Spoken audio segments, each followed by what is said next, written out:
এবং নতুন কমিটির আমি নাম তালিকা পেশ করছি, নাম পেশ করতেছি। যারা দায়িত্বে আসবেন তারা একটু হাত তুলে দেখাবেন বা দাঁড়াবেন। 2025 এবং 26 সেশনে ইসলামী আন্দোলন বাংলাদেশ 4টি পৌর শাখার সভাপতি হিসাবে নির্বাচিত হয়েছেন জনাব মাওলানা ডাক্তার নাজিম উদ্দিন। সিনিয়র সহসভাপতি হিসেবে থাকবেন জনাব হারুন রশিদ পাটোয়ারি। জনাব হারুন রশিদ পাটোয়ারি। সহসভাপতি হিসেবে থাকবেন মাওলানা নিজামুদ্দিন।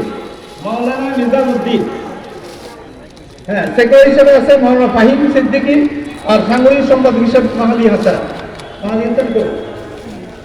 আপনারা পরবর্তী শপথ করবেন। সংগ্রামে উপস্থিতি, আমাদের আজকের গণ ইফতার মাহফিল ও আলোচনা সভার আমরা শেষ পর্যায়ে চলে আসছি। এখনই আমাদের আজকের প্রধান অতিথির বক্তব্য নিয়ে আসছেন ইসলামী আন্দোলন বাংলাদেশ নোয়াখালী উত্তর জেলা শাখা